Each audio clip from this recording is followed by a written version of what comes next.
श्रीमद् वाल्मीकि रामायण के अयोध्या कांड को हम देख रहे हैं। कल हमने 36वें सर्ग में देखा था कि श्री रामचंद्र जी मध्य रात्रि में तमसा नदी के किनारे अयोध्या वासियों को सोया छोड़कर रथ से वो वन के लिए प्रस्थान कर लिया था उन्होंने, क्योंकि अयोध्या वासी उनको जाने नहीं दे रहे थे। इसलिए जैसे हम कई बार देखते हैं कि किसी से बचने के लिए उसको मतलब अवॉइड करते हैं, तो इस तरह वो मध्य रात्रि में ही वन में चले गए थे। आज हम 37वें सर्ग से प्रारंभ कर रहे हैं।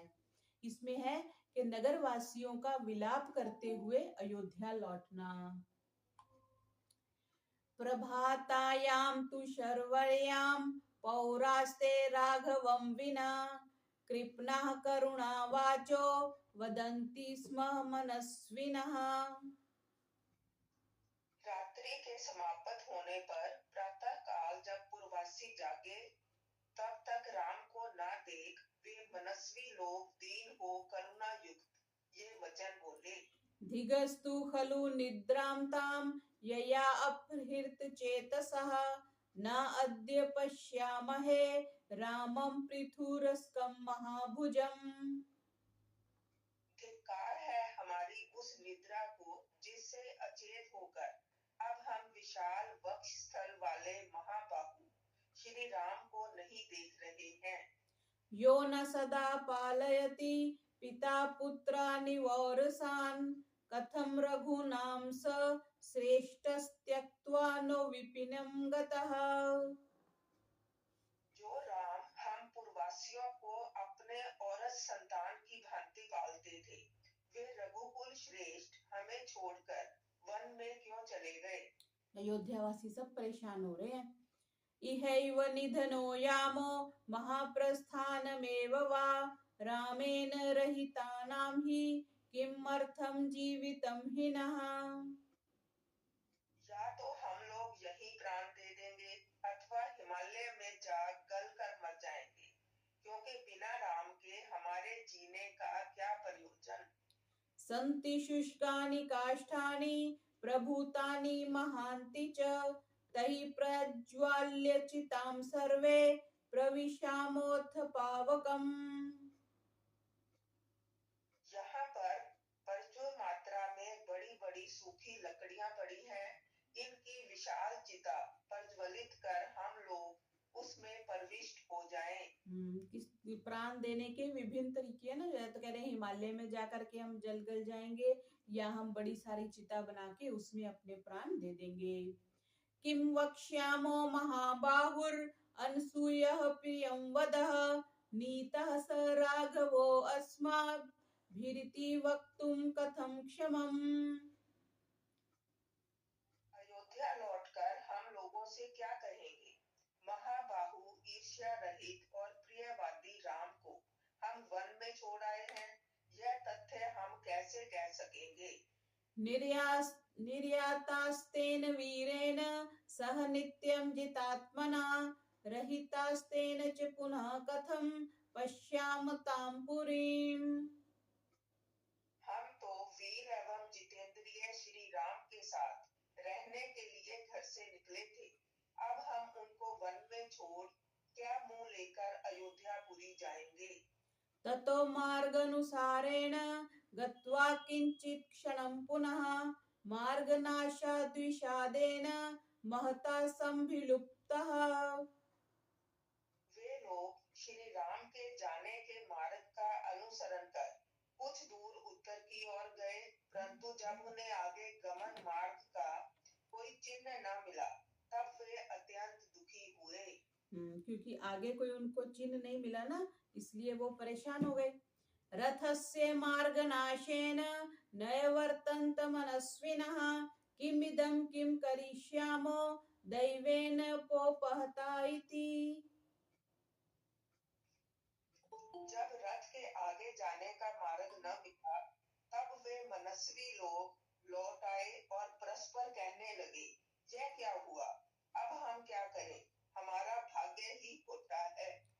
ततो यथागतेनैव मार्गेण क्लाञ्चेतसः अयोध्यां गमनं सर्वे पुरीं व्यथित सज्जनानाम्। तब वे अयोध्यावासी उसी मार्ग से अयोध्या लौट आए जहां सभी सज्जन वृंद दुखी हो रहे थे। आलोक्य नगरीं तां च क्षव्याकुलमानसः आवर्तयन्त ते श्रूणि नयनः शोकपीडितः। अयोध्या नगरी की विपन्न अवस्था को देखकर व्याकुल चित्त वाले वे अयोध्या निवासी अत्यंत शोकाकुल होकर आंखों से आंसू बहाने लगे। चंद्रहीनम इव आकाशम तोयहीनमिवार्णवम् अपश्य निहितानंदम नगरम ते विचेतसः। चंद्रमा से रहित आकाश अथवा जल विहीन समुद्र की भांति आनंदहीन उस अयोध्या नगरी को देखकर वे लोग खिन्न हो गए। चंद्रमा से रहित आकाश, जैसे आकाश चंद्रमा से रहित है तो हम भी छत पे जाते हैं तो पहले एक स्वाभाविक सी वृत्ति, हम पहले चांद को देखते हैं, चांद किस साइज का है, किधर है। तो अगर चंद्रमा नहीं होता, जैसे अमावस्या की रात हो तो सूनापन रहता है ना, वही बात कह रहे हैं कि अयोध्या श्री राम के बिना कैसे हो गई, जैसे चंद्रमा से रहित आकाश हो जाए। और जल विहीन समुद्र कैसे होगा, जल विहीन तो कभी हो नहीं सकता। तालाब भी अगर कोई सूख जाता है तो उसकी क्या स्थिति होती है, कीचड़ कीचड़ हो जाता है, गंदा गंदा हो जाता है।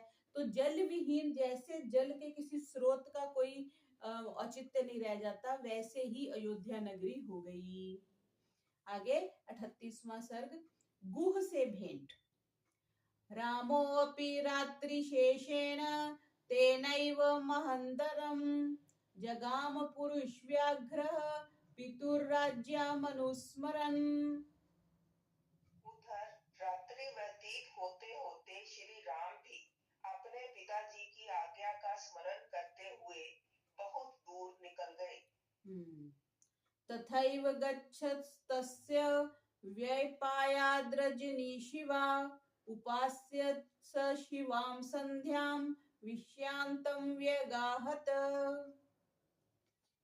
चलते चलते कल्याणमयी रात्रि व्यतीत हो गई।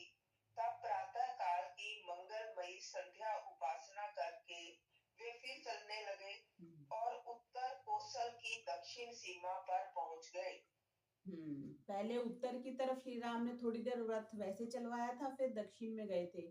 फिर अब कह रहे हैं कि उत्तर कोसल की दक्षिण सीमा पर वो पहुंच गए, लेकिन उन्होंने प्रातः काल की संध्या उपासना करी। पहले रात्रि में भी उन्होंने संध्या की सायंकाल की करी थी और अब प्रातः काल की भी करी। तो जैसे वो रोजड़ से पोस्टर मिलते हैं ना कि श्री कृष्ण यज्ञ करते हुए, और श्री कृष्ण का पोस्टर एक मिलता है कि वो दैनिक यज्ञ करते हुए, तो श्री राम भी संध्या उपासना करते थे। अब जो हम श्री राम जी की पूजा करते हैं तो यहाँ पे भी एक बात आती है ना कि श्री राम किसकी संध्या करते थे, क्या वो अपनी संध्या करते थे? अपनी तो नहीं करते हो सकते ना। तो यही से पता चलता है कि श्री राम एक महापुरुष थे, हम उनको देवता के रूप में देखते हैं, लेकिन वो भी किसी ना किसी की संध्या उपासना तो करते थे। ये प्रमाण है हमारे पास वाल्मीकि रामायण का। ततो वेद श्रुतिं नाम शिववारी वहां नदीम उत्तीर्या अभिमुखा प्रायाद्गस्त्या अध्युषितां दिशम। तदंतर वे वेद श्रुति पेशवा नामक निर्मल जल से पूर्ण नदी को पार कर अगस्त्य नक्षत्र से सेवित दक्षिण दिशा की ओर चले। पहले तमसा नदी पार करी, ये नोट डाउन करते रहेंगे जी। दूसरी नदी आई है बेसवा। ये मेन पॉइंट लिखते रहेंगे तो फिर हमें स्मरण करने में इजी रहेगा। वेद श्रुति भी उस नदी का नाम था, और बेसवा पूर्व नदी को पार कर अगस्त्य नक्षत्र से सेवित दक्षिण दिशा की ओर चले। गत्वा तु सुचिरं कालं ततः शिव जलां नदीं गोमतीं गोयुतानुपां मत्सरा सांगरंगमां। फिर बहुत देर तक चलने के पश्चात उन्होंने निर्मल शीतल जल वाली और सागर में जाकर मिलने वाली तथा जिसके तट पर गो समूह विचरण कर रहा था उस गोमती नदी को पार किया। तीसरी नदी उन्होंने गोमती नदी पार करी। तमसा, बेसवा और गोमती। गोमतीं चापि अतिक्रम्य राघवा शीघ्र गई हरयि मयूर हंसाभिरुतां ततारस्यन्दिकां नदीम। गोमती नदी को पार कर श्री राम ने अत्यंत वेगवान घोड़ों से युक्त रथ में बैठकर मयूर तथा हंसों से शब्दायमान स्यंदिका अर्थात सई नदी को पार किया। चौथी नदी आ गई सई। स महिमनुना राज्य दत्तामिक्ष्वाकवे पुरा सफीतां राष्ट्रवितां रामो वैदेही मनवदर्शयत्। स्यंदिका नदी पार कर श्री राम ने सीता जी को वह भूमि दिखाई जो महाराज मनु ने अपने पुत्र इक्ष्वाकु को दी थी। वह बहुत विस्तृत थी और उस पर अनेक राष्ट्र बसे हुए थे। अच्छा, अब ये स्यंदिका नदी कहाँ है? ये आजकल तो इसका नाम सुनने को नहीं मिलता। स्यंदिका नदी पार करके वो जमीन जो महाराज मनु ने इक्ष्वाकु जी को दी थी। ततो धान्य धनोपेतान ब्रह्म घोषा अभिनादिदात रथेन पुरुष्व्याघ्र कौसलान्नत्य वर्तत। तदंतर श्री राम धन धान्य से भरपूर वेद ध्वनि से गुंजायमान कौशल देश की सीमा से पार हुए। तो ये नदियां अयोध्या के आसपास ही कहीं होंगी क्योंकि अब उन्होंने कौशल देश को पार किया। तत्रति पथगाम दिव्याम शिवतोयाम शैवलाम ददर्श राघवो गंगा पुण्याम ऋषि निषेविताम। चलते चलते श्री राम ने कौशल राज्य की दक्षिण सीमा पर पवित्र शीतल जल युक्त तथा शैवाल रहित 3 पथों में बहने वाली ऋषियों से सेवित दिव्य तथा रमणीय गंगा को देखा। शैवाल ये जो काई होती है ना उसको बोलते हैं। गंगा जी में शैवाल नहीं लगती ना, काई नहीं लगती गंगा जी में। तो वो कह रहे हैं कि उनकी 3 पथों में बहने वाली अच्छा ऋषियों से सेवित दिव्य तथा रमणीय गंगा को देखा। तामूर्मि कलिलावर्ताम अन्ववेक्ष्ये महारथः सुमंत्रं ब्रवीत सूतमी हैवाद्य वसामहे। नाना प्रकार की लहरियों और तरंगों से युक्त उस गंगा को देखकर महारथी राम ने सुमंत्र से कहा, हे सूत, आज हम यहीं निवास करेंगे। लक्ष्मणश्च सुमंत्रश्च वाढमिति एव राघवम् उक्त्वा तमिंगुदी वृक्षं तदो उप्येतुर्हयै। श्री राम के ये वचन सुन लक्ष्मण और सुमंत्र ने कहा, बहुत अच्छा, और वे रथ को इंगुदी के वृक्ष के पास ले गए। ये इंगुदी कौन सा वृक्ष होता है भाई? इंगुदी ये देखना पड़ेगा। रामो अभियाय तम रम्यम वृक्षमिक्ष्वाकुनन्दनः रथादवातरत् तस्मात् सभार्यः स लक्ष्मणः। इक्ष्वाकु नंदन श्री राम उस रमणीक वृक्ष के पास पहुंच सीता और लक्ष्मण सहित रथ से उतर पड़े। ये इमली तो नहीं हो सकता ना, इंगुदी। तत्र राजा गुहो नाम रामस्य आत्मसमः सखा निषाद जातयो बलवान स्थपतिश्चेति विश्रुतः। वहां शंखवेरपुर में श्री राम का प्राण प्रिय मित्र निषाद जाति का गु नाम वाला राजा राज्य करता था। उसके पास चतुरंगिनी सेना थी। ये तुलसीदास जी या वाल्मीकि जी ने एक वो टिप्पणी दी है कि लोक में ऐसा प्रसिद्ध है कि गुह केवल मल्लाह था, परंतु यहाँ से पता चलते है गुरु गुह ना नाविक था और ना नाविकों का चौधरी था, परंतु वह राजा था क्योंकि उसके पास सेवा थी। वृद्धै प्ररिवृत्तो अमात्य ही, वह बूढ़े मंत्रियों से घिरा हुआ था। तो मंत्रियों से तो घिरा हुआ राजा ही होता है। इस कथन से भी पुष्टि होती है गुह स्थपति मीन्स निषादों का राजा कहलाता था। निषाद राज पहला व्यक्ति था जिसको श्री राम जाने के बाद वन जाने के समय पहले व्यक्ति को मिले थे। उसके पास चतुरंगनी सेना भी थी और चतुरंगनी सेना दशरथ जी के पास भी थी। इससे पता चलता है कि जबकि हमने टीवी में जब देखा है तो निषाद राज सिर्फ एक मल्लाह थे। सश्रुत्वा पुरुषव्याघ्रम रामं विश्यमागतम वृद्धै परिवृतो मात्यैर् ज्यातिभिश्चाप्युवागतः। उसने जब सुना कि श्री राम उसके प्रदेश में आए हैं, तो वह बूढ़े मंत्रियों और बंधु बांधवों सहित श्री राम के पास मिलने आया। जब उसको पता चला तो वो मंत्री और बंधु बांधवों के साथ आया। ततो निषादधिपतिं दृष्ट्वा दूरादुपस्थितं सह सौमित्रिणा रामः समागच्छद् गुहेन सह। निषाद राज गु को दूर से ही आते देखकर श्री राम लक्ष्मण सहित कुछ दूर आगे जा उनसे मिले। जैसे कोई आता है तो हम उसको मिलते हैं जाके, ऐसे श्री राम उसके पास गए। ये इंगुदी जो होता है ये एक औषधीय पेड़ है जिसको कि रेगिस्तानी खजूर या हिंगोट कहते हैं और इसको वेल नाइस इजिप्टिका इसका नाम है। कांटेदार और सदाबहार पेड़ होता है। इसकी जो फल पत्ते छाल और जड़ों का इस्तेमाल जो है पेट की बीमारियों में प्रयोग होता है। पर ये सोचने की बात है कि वो इसी पेड़ के पास गए, कुछ इसका कुछ विशेष हो सकता है। तम मार्ताः संपरिष्वज्य गुहो राघवम् अब्रवीत् यथायोध्या तथेयं ते राम किम करवाणि ते। श्री राम को मुनि वेश में देख अत्यंत दुखी निषाद राज राम का आलिंगन कर उनसे बोला, जैसी आपके लिए अयोध्या है वैसी ही इस नगरी को समझे और मुझे आज्ञा दें कि मैं आपकी क्या सेवा करूं। ईदृशं हि महाबाहो कः प्राप्यस्य तिथिं प्रियं ततो गुणवन्दनाद्य मुपादाय पृथग्वधम् अर्घयं चोपानयत् क्षिप्रं वाक्यं चेद उवाचः स्वागतं ते महाबाहो त्वयं खिलामहि।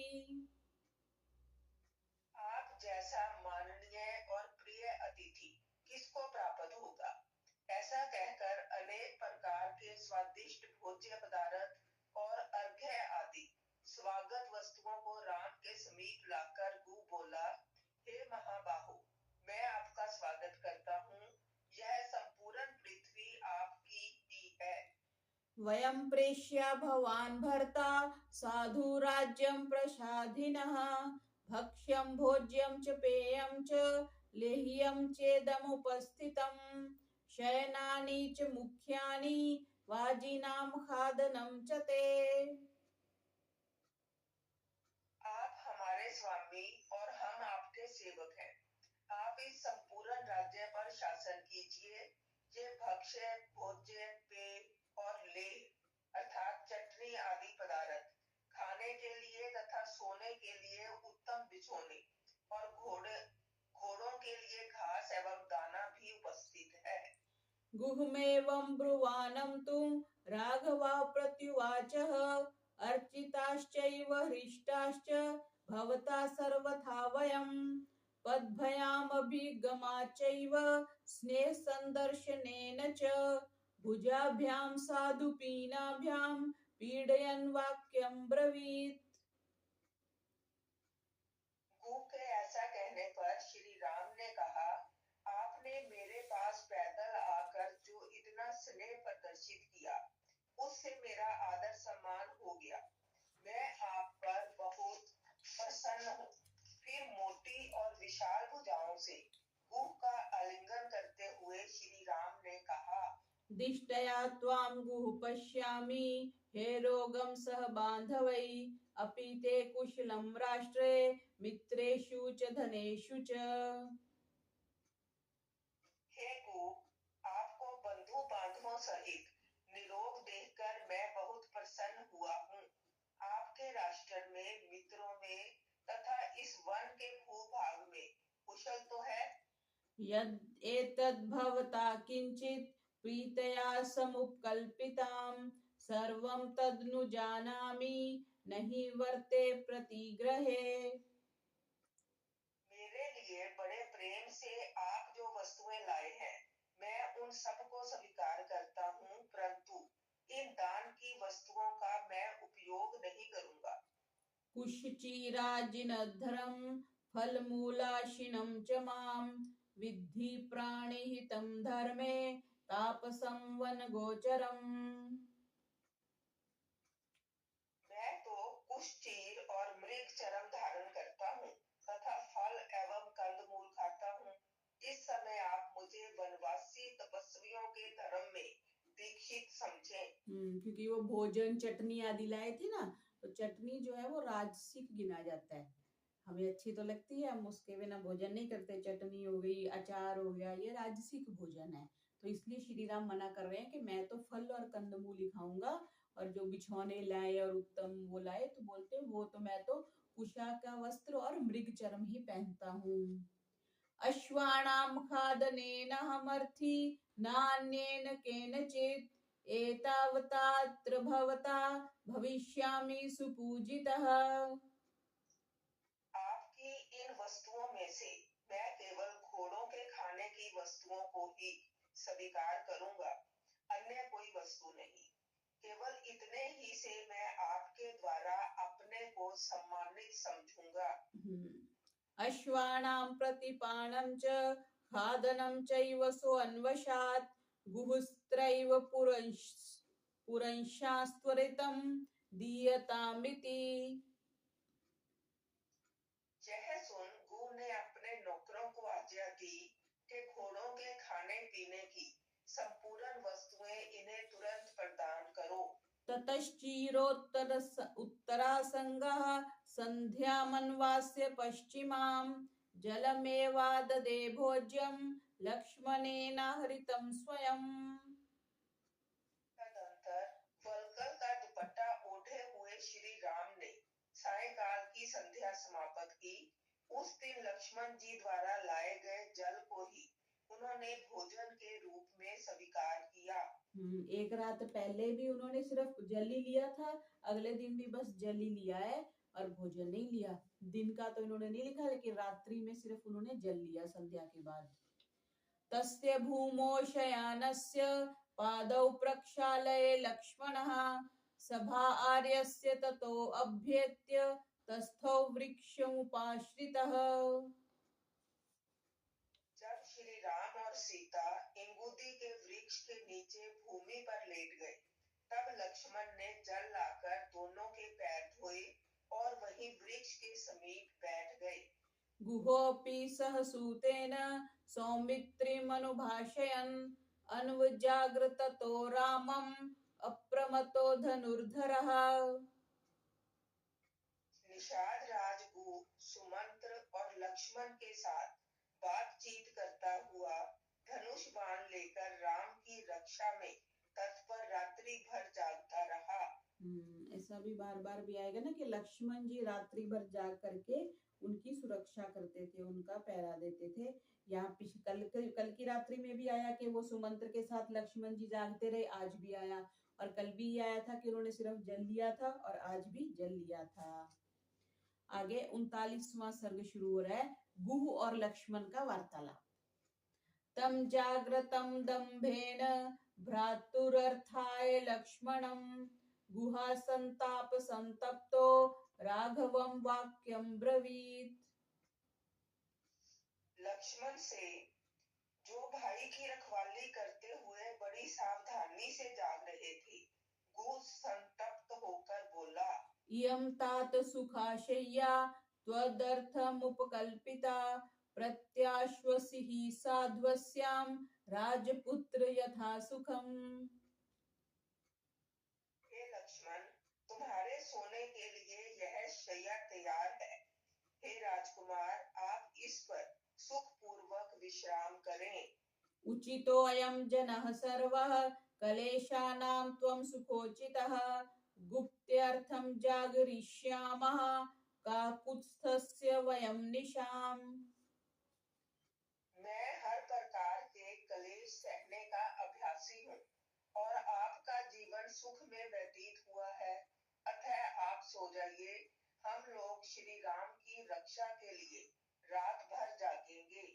न हि रामात् प्रियतरो ममास्ति भुवि कश्चन ब्रवीमि एतद् अहं सत्यं सत्येनैव च ते शपे।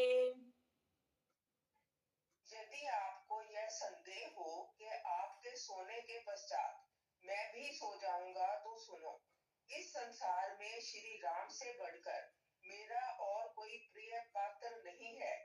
मैं यह बात सत्य की शपथ खाकर सत्य ही कह रहा हूँ। सो अयं प्रिय सखं रामं श्यानं सह सीतया रक्षिष्यामि धनुष्पाणिः सर्वतो ज्यातिभिः सह।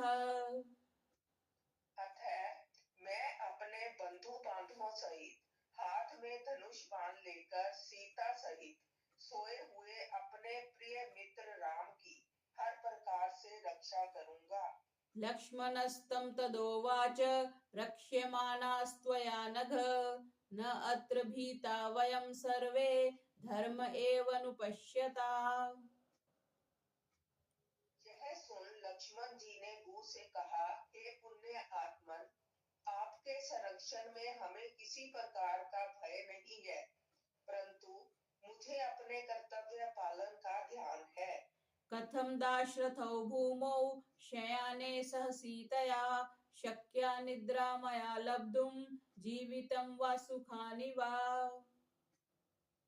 जब सीता सहित श्री राम भूमि पर पड़े सो रहे हैं, तब मेरा यह कर्तव्य नहीं कि मैं पढ़कर सुख से सो जाऊं अथवा अपने जीते रहने या अपनी सुख सुविधा के लिए प्रयत्न करूं। जब वो अपनी सारी सुख सुविधाएं छोड़ के श्री राम है तो मैं उनके लिए प्रयास नहीं कर सकता। आजकल तो जैसे कोई एक भाई के साथ बुरा समय आता है तो दूसरा भाई कहता है कि हाँ हम क्या करें, अपना अपना भाग्य है, हम अपना करेंगे। लेकिन यहाँ पे लक्ष्मण जी इस बात को कह रहे हैं कि जब वो भूमि पर सो रहे हैं तो मैं अपने लिए जीते रहने मीन्स मैं अपने लिए कोई सुख सुविधा के लिए या मैं अपने सोने के लिए प्रयत्न नहीं करूंगा। परिदेवयमानस्य दुःखार्तस्य महात्मनः तिष्ठतो राजपुत्रस्य शर्वरी सत्यवर्तत। राजकुमार महात्मा लक्ष्मण ने दुख पूरित हृदय से शोकाकुल होकर बैठे बैठे ही सारी रात बिता दी। कल की रात भी नहीं सोए, आज की रात भी वो नहीं सोए। आगे 40वें सर्ग में गंगा पार। प्रभातायां तु शर्वर्यां पृथुवक्षा महायशः उवाच रामः सौमित्रिं लक्ष्मणं शुभलक्षणम्। रात्रि व्यतीत होकर जब प्रभात हुआ, तब विशाल वक्षस्थल वाले महायशस्वी राम शुभ लक्षण युक्त लक्ष्मण जी से बोले, भास्करो उदय कालो अयं गता भगवती निशा तराम जाह्नवीं सौम्य शीघ्रगाम सागरंगमाम। देखो, भगवती रात्रि का अवसान हो गया, अब सूर्य उदय होना चाहते हैं, अतः हे सौम्य सागर गामिनी अत्यंत वेगवती इस गंगा को हम लोग पार करें। क्योंकि सागर की तरफ जाती है ना गंगा, इसलिए कह रहे सागर गामिनी गंगा। और रात्रि के लिए क्या कहा, भगवती रात्रि। रात्रि जो है वो पूजनीय है क्योंकि हमें विश्राम देती है ना। दिन भर तो हम भटकते रहते हैं इधर उधर, लेकिन रात्रि में हम टिक के बैठ जाते हैं। तो भगवती क्योंकि हमें विश्राम देती है, हम उसके बाद फिर हम ऊर्जावान होके अगले दिन उठते हैं। तो ये शब्द महर्षि वाल्मीकि ने यूज किया श्री राम के मुखारविंद से गता भगवती निशा कहा। विज्ञाय रामस्य वचो गुहो राघवं ब्रवीत उपस्थितेयं नो देर्व भूया किम करवाणि ते। राम के अभिप्राय को जानकर गुरु ने श्री राम से निवेदन किया, देव नौका तैयार है, आज्ञा कीजिए आपकी और क्या सेवा करूं। अथोवाच महातेजा रामो गुहमिदं वचः कृतकामोऽस्मि भवता शीघ्रमारोप्यतामिति। तब महातेजस्वी श्री राम ने गु से कहा, आपके द्वारा मैं सफल मनोरथ हुआ, आप शीघ्रता पूर्वक हमारा सब सामान नौका पर रखवा दीजिए। सामान में मैं वैसे विचार कर रही थी कि कुछ वस्त्र आदि तो वो लेके गए ही होंगे, चाहे वो वल्कल वस्त्र हो या मृग चर्म हो, कुदाल और टोकरी तो हमें पता है, फिर भी कुछ बिछौना या कुछ कुछ ना कुछ तो लेके गए होंगे साथ में। तो वो पॉइंट आ गया ना कि कुछ ना कुछ उनके पास सामान था। रामो गुहमिदमचा कृत कामो अस्मि भवता शीघ्रम आरोप्यतामिति, जो भी कुछ भी है सामान हमारा नौका में रख दो। ततः कलापान सन्नह्य खड्गौ बद्धवाच धन्विनौ जग्मतुर्येन तौ गंगा सीतया सह राघवौ। ऐसा कहकर दोनों भाई धनुष बाण धारण कर और कवच से सुसज्जित होकर सीता सहित उस तट की ओर चले जहां नाव थी। देखो, श्री राम वन में गए हैं, फिर भी उन्होंने कवच भी पहना हुआ है और धनुष बाण भी है। इसलिए क्षत्रियों के घर में कोई ना कोई ये हथियार हमारे पास होने चाहिए, शस्त्र होने ही चाहिए, क्योंकि कभी भी किनकी आवश्यकता पड़ जाती है। अब जंगल में जा रहे हैं तो चाहिए ही चाहिए, अदरवाइज भी हमारे घरों में कुछ ना कुछ शस्त्र होने चाहिए। राममेवं तु धर्मज्ञम् उपगम्य विनीतवत् किमह करवाणीति सूतः प्राञ्जलिर्ब्रवीत्। गंगा के तट पर पहुंचे हुए धर्मात्मा श्री राम के पास जाकर एवं नम्रता पूर्वक हाथ जोड़कर सुमंत्र श्री राम से बोले, हे हे कृपा निधान जी, अब मुझे क्या आज्ञा है।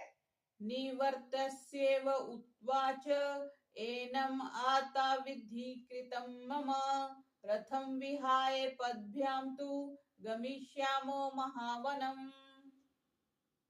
श्री राम ने सुमंत्र से कहा, अब तुम यहाँ से लौट जाओ, मैंने यहाँ तक ही रथ स्वीकार किया था, अब हम रथ को छोड़कर पैदल ही महावन में प्रस्थान करेंगे।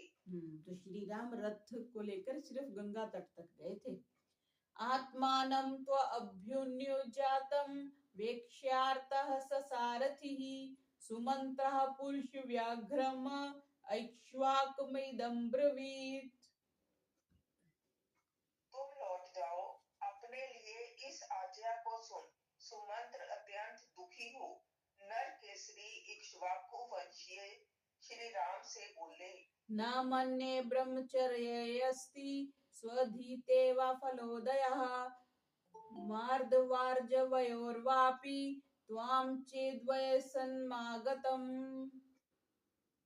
यदि आप वनवास को कष्टमय समझ वन में न आते तो मैं आप लोगों के ब्रह्मचर्य पालन, वेद अध्ययन, दयालुता और नम्रता को निष्फल ही समझता। सुमंत्र क्या कह रहे हैं कि अगर आप वन में नहीं आते तो, क्योंकि पहले आपने ब्रह्मचर्य का पालन किया, आप गुरुकुल में रहे, आपने वेद अध्ययन किया, आप दयालु हैं, नम्रता है, तो फिर वो वेस्ट हो जाता। क्योंकि हम यही समझते हैं ना कि जैसे पिता की आज्ञा का पालन किया, ब्रह्मचर्य का पालन किया, तो कोई भी कष्ट सहने के लिए व्यक्ति उस काल में तैयार हो जाता है। तो वो सुमंत्र ने अपनी बात रखी यहाँ पे। सह राघव वैदेह्या भ्रात्रा चैव वने वसन् त्वं गतिं प्राप्स्यसे वीर त्रिलोकांस्तु जयन्निव। हे राघव, लक्ष्मण और सीता सहित वन में वास करने से आपकी संसार में वैसी ही कीर्ति होगी जैसी कि तीनों लोकों को जीतने से किसी की हो सकती है। वयं खलु हता राम ये त्वयाप्यवंचितः कैकेय्या वश्मेष्यामः पापया दुःखभागिनः। हे राम, आपके त्याग देने से हम लोगों का तो अब मरण ही है, क्योंकि हम अभागों को अब क्रूर कर्मा पापिनी कैकेयी के वश में रहना पड़ेगा। क्योंकि अब तो वो राजमाता हो गई ना, तो वो कह रहे हैं कि अब तो उसके वश में रहना पड़ेगा। इति ब्रुवन्नात्मसमं सुमन्त्रः सारथिस्तदा दृष्ट्वा दूरगतं रामं दुःखार्तो रुरुदे चिरम्। इस प्रकार अपनी प्रतिष्ठा के अनुकूल बोलते हुए सारथी सुमंत्र श्री राम का बहुत काल तक वन जाना निश्चित जान दुखी हो चिरकाल तक रोते रहे। ततस्तु विगते बाष्पे सूतं स्पृष्टोदकं शुचिं रामस्तु मधुरं वाक्यं पुनः पुनरुवाच तम्। कुछ देर रोते रहने के पश्चात जब सुमंत्र आचमन करके पवित्र हुए, तब श्री राम ने मधुर वाणी से सुमंत्र से कहा, इक्ष्वाकूणां त्वया तुल्यं सुहृदयं नोपलक्ष्ये यथा दशरथो राजा मां न शोच्ये तथा कुरु। हे तात, मंत्रियों में तुमसे बढ़कर इक्ष्वाकु वंश का शुभ चिंतक मुझे कोई दूसरा दिखाई नहीं देता। अतः आप ऐसा उपाय करें जिससे पिताजी मेरे गमन के लिए दुखी न हो। अदृष्ट दुःखं राजानं वृद्धमार्यं जितेन्द्रियं ब्रूयास्त्वम् अभिवाद्यैव मम हेतोरिदं वचः। जिन्होंने आज तक कभी दुख नहीं देखा, जो आर्य श्रेष्ठ जितेंद्रिय और वृद्ध हैं, ऐसे पूज्य पिताजी के चरणों में मेरी ओर से प्रणाम कर उन्हें यह कहना, नैव अहमनुशोचामि लक्ष्मणो न च मैथिली अयोध्यायाश्च्युताश्चेति वने वत्सामहेति च। मुझे लक्ष्मण और सीता को न अयोध्या छूटने का शोक है और न वनवासी होने का ही कोई दुख है। दो ही चीजें होती है ना, या तो छूटने का दुख होता है या पाने का सुख होता है। तो या तो दुख था ना, छोड़ने का भी दुख और पाने का भी दुख। जैसे आजकल बहुत से लोग विदेश जाते हैं तो विदेश जाने को अच्छा समझते हैं कि भारत छूट गया तो अच्छा हो गया, और विदेश में चले गए तो अच्छा हो गया। मतलब विदेश की प्राप्ति और देश का छूटना हम अच्छा समझते हैं, लेकिन वास्तव में ये ठीक नहीं है, क्योंकि देश का छूटना भी दुख है और परदेश में जाना भी दुख है। मनुस्मृति में हमने देखा था, परदेश में होना अपने आप के लिए एक दुख की बात है। जननी जन्म भूमिश्च स्वर्गादपि गरीयसी, जो हमारा देश है, जहाँ हमारा जन्म हुआ है, वही हमारे लिए सम्माननीय है। तो यहाँ पे उनके लिए भी वही बात है। तो वो कह रही है कि ये मत कहना कि मेरे से अयोध्या छूट गया तो मुझे दुख है और वन प्राप्त हो गया तो मुझे दुख है। मुझे कोई भी दुख नहीं है। चतुर्दशसु वर्षेषु निवृत्तेषु पुनः पुनः लक्ष्मणं मां च सीतां च द्रक्ष्यसि क्षिप्रमागताम्। 14 वर्ष का वनवास समाप्त करने पर आप लक्ष्मण और सीता सहित मुझे शीघ्र ही फिर अयोध्या में आया हुआ देखेंगे। ये श्री राम कह रहे हैं सुमंत्र को कि पिताजी को जाके ऐसे बोलना। एवं उक्त्वा तु राजानं मातरं च सुमंत्र में अन्याश्च देवी सहिता कैकेयीं च पुनः पुनः। हे सुमंत्र, महाराज से यह कहकर मेरी माता कौशल्या, अन्य देवियों और माता कैकेयी से भी ये बातें बार बार कह देना। आरोग्यं ब्रूहि कौसल्या मत् पादभिवंदनम सीतायां मम चार्यस्य वचना लक्ष्मणस्य च। माता कौशल्या से चरण स्पर्श पूर्वक मेरी, सीता और लक्ष्मण की कुशल क्षेम और आरोग्यता कहना। निवर्तमानो रामेण सुमंत्रः शोककर्षितः तत्सर्वं वचनं श्रुत्वा स्नेहात् काकुत्स्थं ब्रवीत्। इस प्रकार समझा बुझाकर जब श्री राम ने सुमंत्र को लौटाना चाहा, तब सुमंत्र उनकी बातें सुन स्नेहवश श्री राम से बोले, कथं हि त्वद्विहीनो अहं प्रतीयास्यामि तां पुरीं तव तावद्वियोगेन पुत्रशोकाकुलामिव। हे राम, जो अयोध्या नगरी आपके वियोग से पुत्र वियोग के समान व्याकुल हो रही है, उस नगरी में मैं आपके बिना लौटकर कैसे जाऊंगा। दैन्यं हि नगरी गच्छेत् दृष्ट्वा शून्यमिमं रथं सूता अवशेषं स्वसैन्यं हतवीरमिहावहे।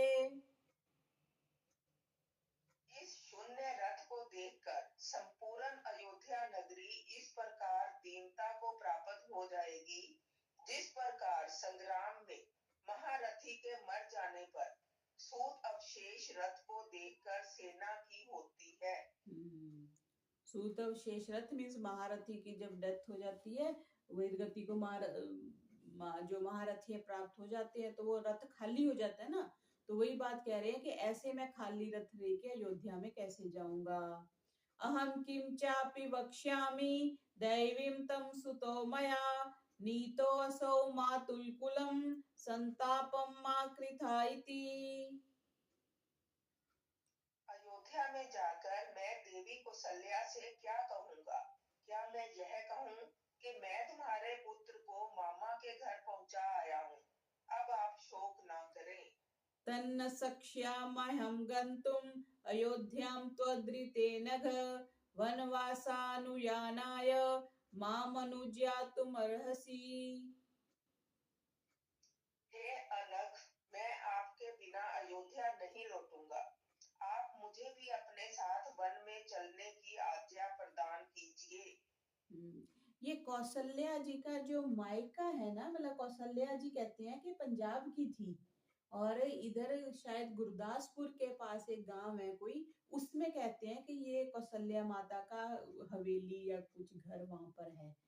तो ये पर क्योंकि अभी उसने बोला ना कि मैं ये बोलूंगा कि मैं तुम्हारे पुत्र को मामा के घर पहुंचाया हूँ, तो ये पिछले दिनों कुछ ऐसे ही मैंने नेट पे देखा था कि शायद वो है, प्रमाणित है, वो बता रहे थे कि श्री राम जी के नाना का घर मतलब यहाँ पर है। यदि मे याचमानस्य त्यागमेव करिष्यसि सर्थो अग्निं पर्यवेक्ष्यामि त्यक्तमात्र इह त्वया।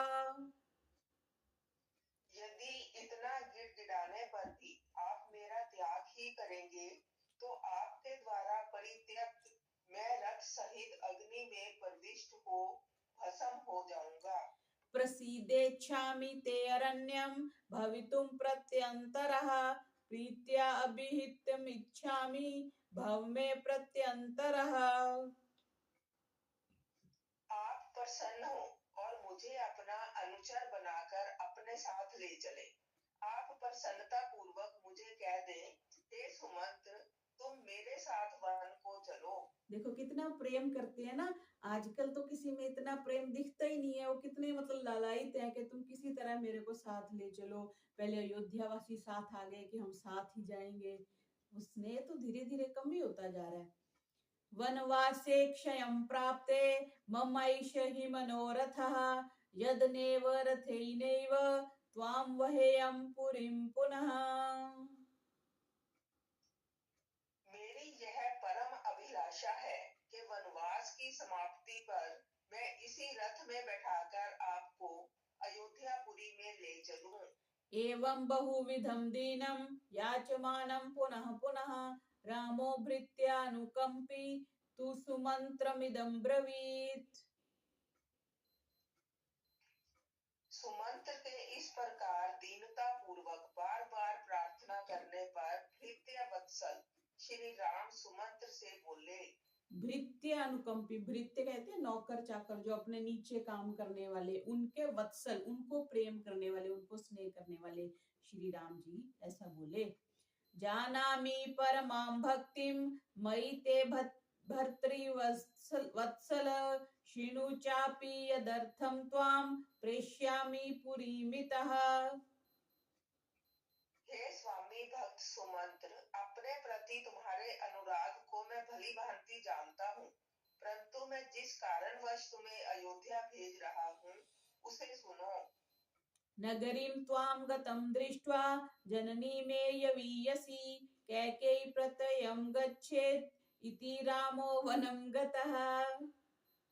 तुम्हारे अयोध्या लौटने पर तुम्हें देखकर मेरी मछली माता कैकेयी को यह विश्वास हो जाएगा कि राम वन को चला गया। हाँ, नहीं तो वो सोचेंगे कि रथ में गए हैं तो रथ में मामा के घर चले गए होंगे, सीता जी के वहां जनकपुर में चले गए होंगे, तो कहीं भी किसी राजा के यहाँ चले गए होंगे। तो कह रहे हैं तुम वापिस जाओगे तो उनको कंफर्म, जैसे कोई हम किसी को स्टेशन पे चढ़ाने भेजते हैं तो वापिस आके पूछते हैं ट्रेन मिल गई थी, ट्रेन समय पे आ गई थी, तो हमें तसल्ली हो जाती है कि वो व्यक्ति उनको ट्रेन में चढ़ा के आ गया। तो इस पॉइंट से श्री राम जी उनको बोल रहे हैं कि तुम वापिस जाओ। परितुष्टा हि सा देवी वनवासं गते मयि राजानं नातिशंकेत मिथ्यावादिति धार्मिकम्। मेरे वन गमन का विश्वास होने पर वह संतुष्ट हो जाएगी और पूज्य पिताजी के धार्मिक और सत्यवादी होने में भी उसे कोई शंका नहीं रहेगी। अपने से ज्यादा उनको पिताजी के सत्यवादी सिद्ध होने की ध्यान था। मम प्रियार्थम राज्यश्च सरथस्त्वं पुरीं वज्र संदिष्ट चासी यानार्थम स्तान ब्रूयास्तथा तथा। हे सुमंत्र, मेरी तथा महाराज दशरथ की प्रसन्नता के लिए तुम अयोध्यापुरी लौट जाओ और मैंने जो जो संदेश जिस जिसके लिए दिए हैं वे सब उसके पास ज्यों के त्यों पहुंचा दो। इति उक्त्वा वचनं सूतं सांत्वयित्वा पुनः पुनः गुहं वचनं क्लीबो रामो हेतुम् अब्रवीत्। सुमंत्र को इस प्रकार बारंबार समझा बुझा और सांत्वना प्रदान कर श्री राम गु से ये उत्साहवर्धक एवं युक्ति युक्त वचन बोले। अब सुमंत्र के बाद गुह से श्री राम जी बात करें क्या? न इदानीं गुह योग्यो अयं वासो में सजने वने अवश्यम हि आश्रमे वासः कर्तव्यस्तद्गतो विधिः। हे निषाद, अब मेरे लिए ऐसे वन में जहाँ आत्मीय जन रहते हो रहना उपयुक्त नहीं। अब हम कहीं पर्णकुटी बनाकर उसमें वास करेंगे। यह गु की उस बात का उत्तर है जो उसने अपने राज्य का शासन करने और वहीं रहने के लिए श्री राम से कही थी। वो तो ये कहेगा ना कि ठीक है, आपको अयोध्या से बाहर आने के लिए कहा है, आप मेरे राज्य में रहो, यहाँ शासन करो, तो ये बात रखी। तो श्री राम बोलते नहीं, मेरे को तो वन में ही पर्णकुटी बना के रहना है। इनकी पंचवटी में आगे आएगा। पंचवटी की कुटी जो थी वो मैं देख के आई हूँ, बहुत नीचे जाके बनाई हुई थी। मेरे को तो बहुत डर लग रहा था उसमें जाने में। धरती से जैसे धरती के बिल्कुल नीचे एक पूरा कमरा होता है। कमरा 3 कमरे थे, एक कमरा, फिर उसके आगे एक कमरा जिसको वो बोलते थे कि ये सीता जी की रसोई है, और एक और कमरा, मतलब 3 कमरे उन्होंने धरती के नीचे बनाए हुए थे पंचवटी में, जहां पर वो रहे थे, जहां से सीता जी का वो हुआ था, अपहरण हुआ था। तो यहाँ पे कह रहे हैं कि पर्णकुटी मीन्स पत्तों की कुटी बनाकर मैं रहूंगा। जटा कृत्वा गमिष्यामि नेग्रोध क्षीरमानय तत्क्षीरम राजपुत्राय गुहा क्षिप्रम उपाहरत। मैं जटा धारण कर वन में प्रवेश करूंगा, इसलिए हे गु तुम बरगद का दूध ले आओ। यह सुन गु तुरंत ही बरगद का दूध ले आया। अच्छा, बरगद के दूध से शायद जटाएं बनती होगी, आगे आएगा। लक्ष्मणस्यात्मनश्चैव रामस्तेन करो जटा दीर्घ बाहुर्नरव्याघ्रो जटिल त्वम् अधारत। श्री राम ने उस बरगद के दूध से अपनी और लक्ष्मण की जटा बनाई। महाबाहु एवं पुरुष से श्री राम और लक्ष्मण जटा रखकर तपस्वी बन गए। हाँ, बाल तो, सिर के बाल तो लंबे रखने का विधान ही था, राजा लोग लंबे बाल तो रखते थे। लेकिन ये देखो, ये नई बात हमें पता चली कि बरगद के दूध से उन्होंने जटाएं बनाई, अपनी अपनी बनाई और फिर लक्ष्मण की भी बनाई। जैसे हम छोटे बच्चे की भी चोटियां बनाते हैं ना, वैसे आप पिक्चराइज करोगे कितना सुंदर महर्षि वाल्मीकि ने एक एक चीज, है ना, कि हम पर्णकुटी बना के रहेंगे और अब हम जटा बनाएंगे, बरगद का दूध लाओ, कैसे वो बैठे होंगे। उन्होंने पहले लक्ष्मण की जटा बनाई होंगी, फिर अपनी बनाई होंगी। तौ तदा चीरवसनौ जटामंडल धारिणौ अशोभितामृषसमो भ्रातरौ राम लक्ष्मणौ। उस समय चीर वसन तथा जटामंडल धारण करने वाले वे दोनों भाई ऋषियों की भांति सुशोभित हुए। ततो वैखान सम्मार्गम् आस्थितः स लक्ष्मणः व्रतमदिष्टवान् रामः सहायं गुहं ब्रवीत्। तदंतर श्री राम और लक्ष्मण वानप्रस्थ मार्ग का अवलंबन और ब्रह्मचार्य आदि व्रतों का धारण कर अपने सहायक निषाद राज से बोले। हाँ, क्योंकि वैसे तो दोनों गृहस्थी थे ना, श्री राम जी भी और लक्ष्मण जी भी, इसलिए बोला कि वानप्रस्थ मार्ग का अवलंबन किया और वैसे ब्रह्मचर्य आदि व्रतों का धारण कर लिया। अप्रमत्तो बले कोशे दुर्गे जनपदे तथा भवेथा गुह राज्यम ही दुरारक्षतम मतम। हे गो, तुम सेना, कोष, दुर्ग और राष्ट्र की रक्षा में सदा सावधान रहना, क्योंकि मेरी सम्मति में राज्य का संचालन और रक्षण बहुत कठिन कार्य है। तत्स्तम समनुज्याय गुहमिश्वाकुनंदनः जगाम तूर्णं व्यग्रः स भार्यः स लक्ष्मणः। इस प्रकार गुह को समझाकर इक्ष्वाकु कुलनंदन श्री राम निश्चिंत होकर फुर्ती से सीता और लक्ष्मण के साथ घाट की ओर चल दिए।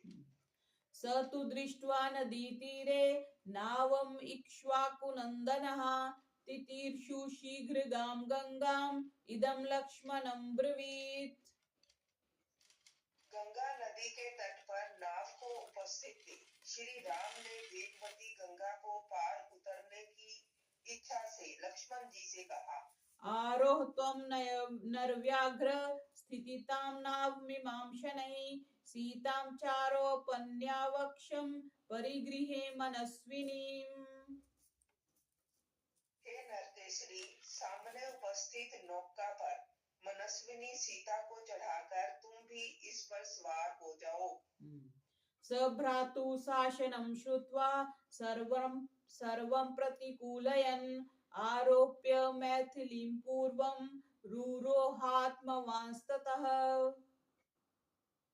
भाई की ऐसी आज्ञा पा तदनुसार ही लक्ष्मण ने पहले सीता जी को नाव पर चढ़ाया और फिर स्वयं भी आरूढ़ हुए। अथ आरूरोह तेजस्वी स्वयं लक्ष्मण पूर्वजः ततो निषादति पतिर्गुहो ज्यातीन चोदयत्। तदंतर महातेजस्वी श्री राम स्वयं भी नाव पर चढ़े। सबके नाव पर सवार हो जाने के पश्चात गुह ने अपने बंधुओं को नाव चलाने की आज्ञा दी। राघवोऽपि महातेजा नावमारुह्य तां ततः ब्रह्मवत् क्षत्रवच्चैव जजाप हितमात्मनः। महातेजस्वी राम ने नाव पर बैठ ब्राह्मण और क्षत्रियों के सदृश अपने कल्याण के लिए नाव आरोहण संबंधी वेद मंत्रों का जप किया। वेद मंत्र है एक नौका में बैठते समय, जैसे यात्रा पे जाते समय कौन सा मंत्र बोलते हैं जी? बताओ, किसको बताए?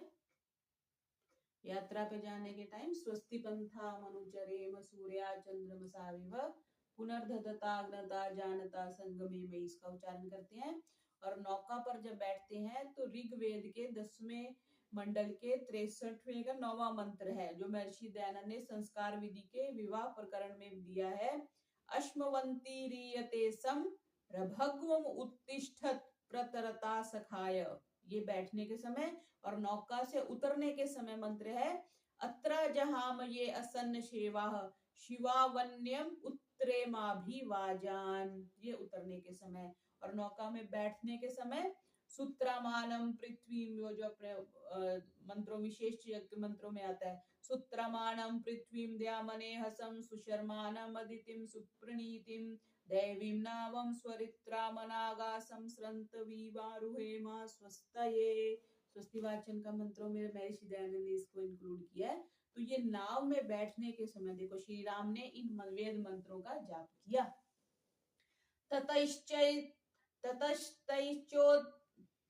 ततश्चैश्चोदिता सानौ कर्णधार समाहिता शुभ सफ्य वेगाभिहिता शीघ्रं सलिलं मत्यागता।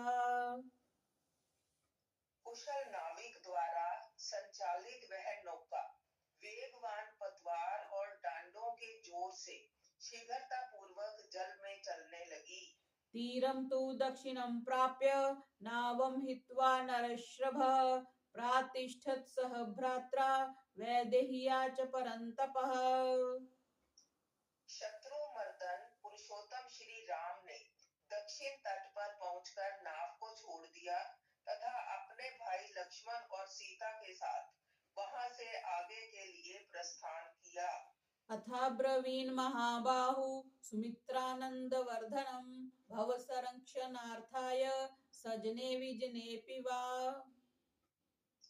चलते हुए श्री राम ने लक्ष्मण से कहा, देखो जन रहित स्थान हो या जन सहित तुम सीता की रक्षा में सदा सावधान रहना। अग्रतो गच्छ सौमित्रे सीता त्वामनुगच्छतु पृष्ठतो अहं गमिष्यामि त्वां च सीतां च पालयन्। हे लक्ष्मण, तुम तो आगे चलो और तुम्हारे पीछे सीता चले। तुम्हारे दोनों के पीछे तुम्हारी रक्षा करता हुआ मैं चलूंगा। हाँ देखो, ये हमने वैसे भी देखा, जब चलते हैं या तस्वीर देखते हैं तो आगे लक्ष्मण जी हैं, फिर सीता जी हैं, फिर श्री राम जी हैं। श्रुत्वा रामस्य वचनं प्रस्तस्थे लक्ष्मणो अग्रतः अनन्तरं च सीताया राघवो रघुनंदनः। श्री राम के ये वचन सुन लक्ष्मण आगे, उनके पीछे सीता और सीता के पीछे श्री राम चले। स लोकपाल प्रतिम प्रभावस तीर्त्वा महात्मा वर्दो महानदीम तथा समृद्धान् शुभ शस्यमालिनः क्रमेण वत्सान् मुदितानुपागमत्। लोकपालों के समान अमित प्रभाव वाले तथा वर देने वाले महात्मा राम उस महानदी गंगा को पार करके थोड़ी ही देर में धन धान्य से समृद्ध रमणीय तथा प्रसन्न लोगों से परिपूर्ण वत्स देश में जा पहुंचे। वत्स देश में श्री राम जी गंगा पार करके पहुंचे। तो इस प्रकार आज हमने अयोध्या कांड के 40 सर्गों को देखा। बोलिए मर्यादा पुरुषोत्तम श्री रामचंद्र की जय।